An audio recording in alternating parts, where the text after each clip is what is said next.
Hey YouTube, welcome back. It's been a while since we worked on a Leetcode problem, and today's video was starting with a binary search problem. And I guess in the upcoming videos, I will just only focus on binary search problems that will make it easy for me to prepare for the videos, or actually to study them, and also to be easier for you to only focus on one topic. So the problem asks us to implement a binary search algorithm.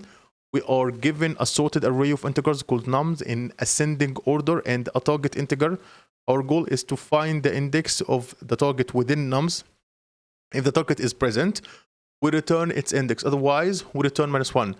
The critical constraint is that our algorithm must have a time complexity of O log n, which is the hallmark of binary search. Binary search is an efficient algorithm for finding an item from a sorted list of items. It works by repeatedly dividing in half the portion of the list that could contain the item until you have narrowed down the possible location to just one. Okay, so let's try to understand how we will do this step by step. Let me get the pen. So first we initialize a pointer. Like we will need 2 pointers. We will have like one called left, and this will start at the beginning, okay, and the other one will be right. Right will start at the end. And these 2 pointers will define the current search space. Initially, left will be at the beginning of the array, and right will be at the end of the array, which will be right will equals nums.length -1. So after that, we iterate while left is less than or equal to right. This condition ensures that your search space is valid. If left crosses right, it means the target is not in the array. And after that, we calculate a mid. Like in each interaction, we calculate the middle index of current search space. Which basically a safe way to calculate this. We will prevent, for example, potential integer overflow. We will make like mid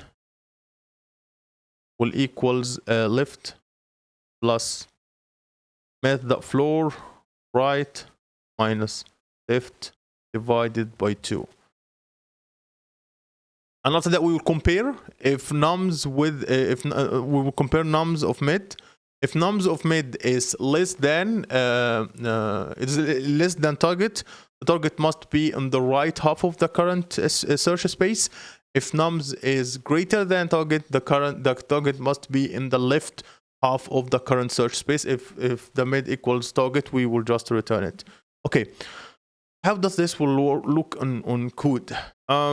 Let me just first increase the size. Okay, this is the bigger size. Okay, so it will be pretty easy. We have our 2 pointers. So we have let left, which will equals 0, and we have let right, which will equals nums.length -1, and I will create a while loop here while left is smaller than or equal right. Okay, and I'll create a mid here. Let mid equals left plus the floor right minus left divided by 2. Okay, so in this one we calculate the middle index. We're using math.floor. Here is quite a common one because we don't want to have like any floating point. But here I'm adding plus left, and plus left here is a safer for a very large numbers, like to prevent potential overflow, though less critical in JavaScript for typical constraints. But yeah, it just we're using this. We're using this. We're using this to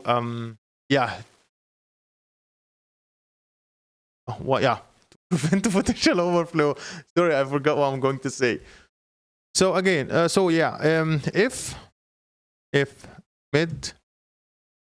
if nums of mid equals target,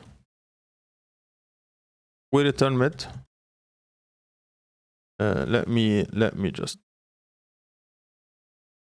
if nums of mid, whoa, what is this? If nums of mid is smaller than target, that was a case. If the target is greater, we need to ignore the left half. So left will equals mid plus 1. Otherwise, that means mid is bigger than the target. Else, if target is smaller, we will need to ignore the right half. So right will equals mid minus 1. If we didn't find anything, if we basically didn't find anything, if we didn't return mid here, that means we don't find anything, so we return minus 1.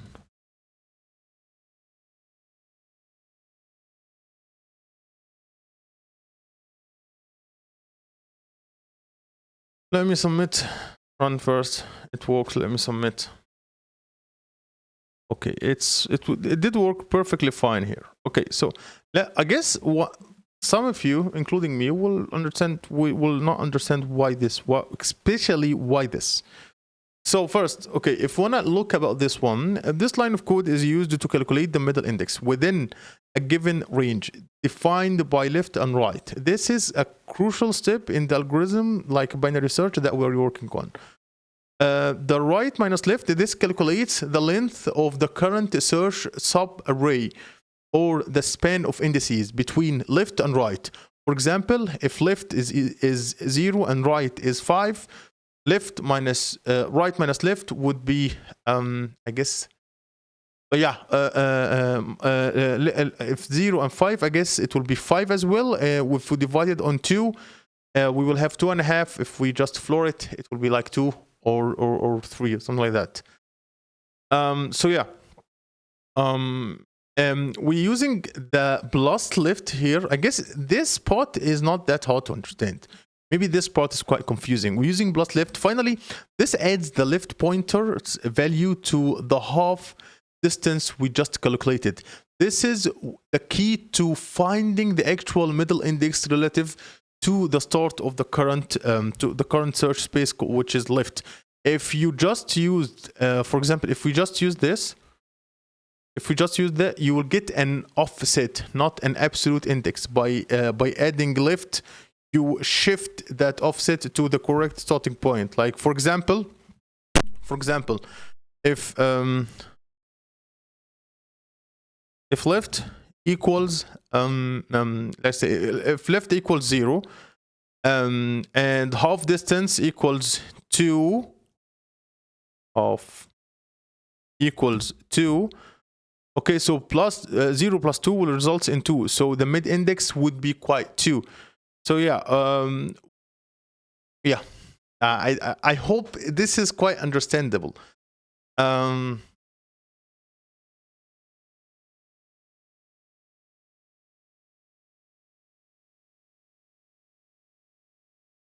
I hope it's, look, if you not I guess it's not that.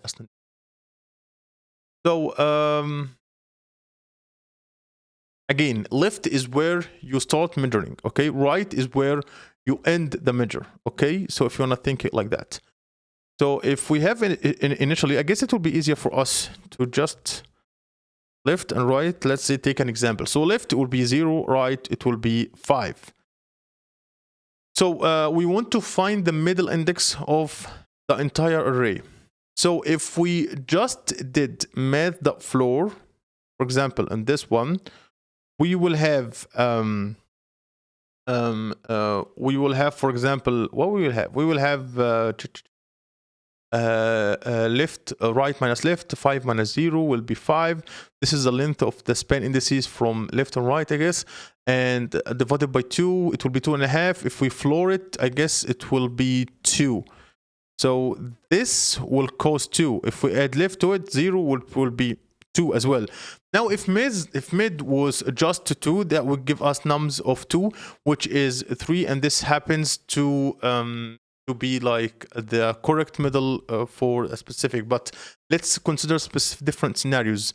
Let's say after a few steps, for example, our search space has narrowed down. So let's say that, for example, if we have a huge array, like it's have like 12 indices, let's say that our left is 3 and our right is 5, for example, and our current subarray is for example, let's say our current subarray now is 5, 9, 12, and we want to find the middle index of the specific subarray. If we only use this, right minus left, like 5 minus 3, I guess we got 2. Right minus left to 2, it will be 1. The floor will be 1. If we took this and we said, yeah, it's 1.